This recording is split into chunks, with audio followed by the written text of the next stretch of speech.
1160 سال قبل مسیح فدان بابل کے جنوب میں واقع ایک پرامن شہر۔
اشتار بزرگ، اس بچے کو شفا عطا کر، اس کی پریشان ماں کا دل شاد کر دے اور اس کی ماں کی پریشانی کو شادمانی میں بدل دے۔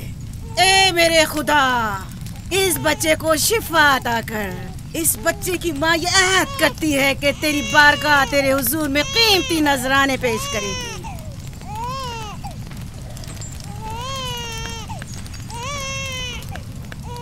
میں نے اشتار عظیم سے تمہارے بچے کی زندگی کی دعا کی ہے، اس نے میری دعا سن لی۔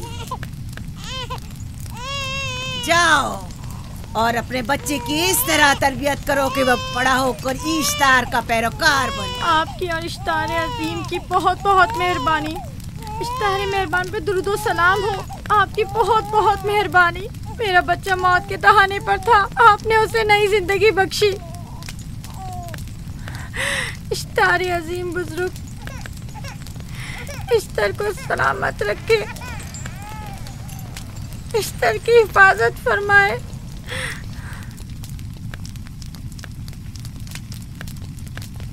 یقیناً یہ بچہ بھی ہمارے بچے کی طرح شفا یاب ہو جائے گا۔ ہاں، اشتار مہربان اور قدرت مند ہے، یقیناً اسے بھی شفا دے گا۔ یقیناً ایسا ہی ہے۔ چلیں چلو چلیں۔ یہ تم لوگوں کو کیا ہو گیا ہے؟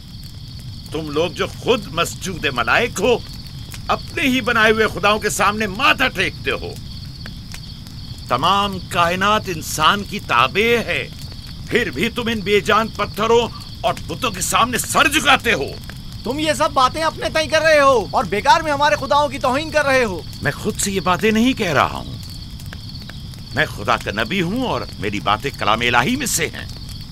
یہ کتاب وہ آسمانی صحیفہ ہے جو میرے جد حضرت ابراہیم علیہ السلام پر نازل ہوا۔ میں ان کے دین کا پیروکار ہوں اور اس کتاب کی ترویج و تبلیغ پر مامور ہوں۔ میں خود سے کچھ نہیں کہہ رہا۔ اس آسمانی کتاب میں یہ بھی لکھا ہے کہ تم ہمارے خداؤں کی توہین کرو۔ میں توہین نہیں کر رہا، صرف سوال کر رہا ہوں۔ اگر جانتے ہو تو جواب دو، اگر نہیں جانتے تو قبول کرو۔ میں آپ سے پوچھتا ہوں، اشتار کی عبادت گاہ کے بت تمہارے خالق ہیں یا تمہاری مخلوق؟ تم لوگ اشتار کے حکم کے تابع ہو یا وہ تمہارے تابع ہے؟ اشتار تم پر حکم چلاتا ہے یا تم اس پر؟ اگر اشتار ایک کمزور اور ناتواں پتھر ہے تو پھر اس نے کس طرح ہمارے بیٹے کو شفا بخشی؟ صحیح کہہ رہا ہے، ہم نے بھی دیکھا ہے۔ ہاں، یہ ٹھیک کہتا ہے۔ اشتار نے اس کے بیٹے کو شفا دی، میں نے دیکھا ہے۔ وہ حکیم و دانا جس نے تمہاری آوازاری سنی، اسی نے تمہارے بچے کو شفا بخشی، نہ کہ اشتار نے۔ تم نے اگرچہ غیر خدا سے لو لگائی اور غیر سے ہی مدد طلب کی، لیکن وہ جو تمام بندوں کے حالات سے واقف ہے، اس نے تمہاری حالت زار پر رحم کیا اور تمہارے بچے کو زندگی بخشی۔ تمہارے پاس بصارت تو ہے لیکن بصیرت نہیں۔ تم نے اشتار کو دیکھا لیکن حقیقی شفا دینے والے کو نہیں دیکھا۔ یعقوب کی باتوں کا خلاصہ یہ ہے کہ ہم اپنے خداؤں کو چھوڑ کر اس کے خدا کی عبادت کرے. کیوں؟ صحیح کہا نا؟ بھلا ہمارے خداؤں سے ہمیں کیا مل گیا جو تمہارا خدا دے گا؟ میں تم لوگوں کو خدا یکتا کی پرستش کی دعوت دے رہا ہوں، کائنات کی ہر شے سے بالا. ہم کیا جانے کہ تمہارا خدا باقی دیگر خداؤں سے بہتر و برتر ہے؟ کیا معلوم کہ تم اور تمہارا خدا معبد اشتار کے کاہنوں کی طرح سیم و زر جمع کرنے اور اپنے منافع کے اصول کی فکر میں نہیں ہو؟ سب جانتے ہیں کہ میں لابان کا غلہ چراتا ہوں اور میرے پاس اپنا ذاتی کچھ نہیں ہے. کیا میں نے اب تک آپ لوگوں سے اجرت طلب کی ہے؟ کیا اب تک سوائے محنت و مشقت کے کچھ اور کرتے دیکھا ہے؟ اگر بعد میں اجرت طلب کر لی تو؟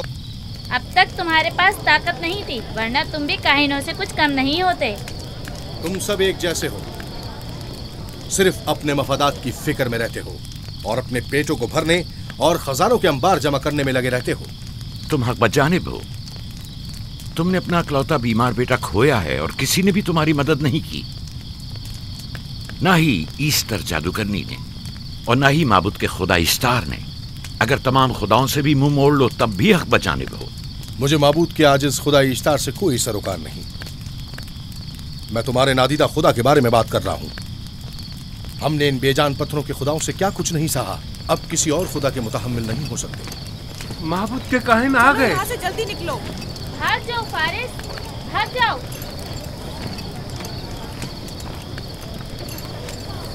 اس طرف. اسے چھوڑ دو. جاؤ. اس نے کیا کیا؟ جاؤ. اسے چھوڑ دو. جاؤ، اسے پکڑو. بھاگنے نہ پائے. جاؤ.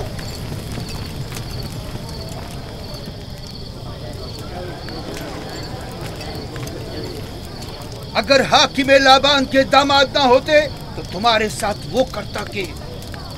مجھے تم سے اور کاہنوں سے کوئی خوف نہیں. جاؤ یہاں سے اور مزید یعقوب کی کفر آمیز باتوں پر کان مت دھرو. کیا دکھائی نہیں دے رہا کہ یعقوب کی کفر آمیز باتوں کی وجہ سے فدان کو قحط کا سامنا ہے؟ چلو پہلے یہاں سے چلو، غضب نازل ہو جائے. چلو چلو یہاں سے جلدی چلے. چلو یہاں سے. چلیں. چلو جاؤ. چلو یہاں سے جلدی کرو. آ جاؤ تم بھی آ جاؤ. چلو بھائی تم بھی یہاں سے چلو. جلدی کرو.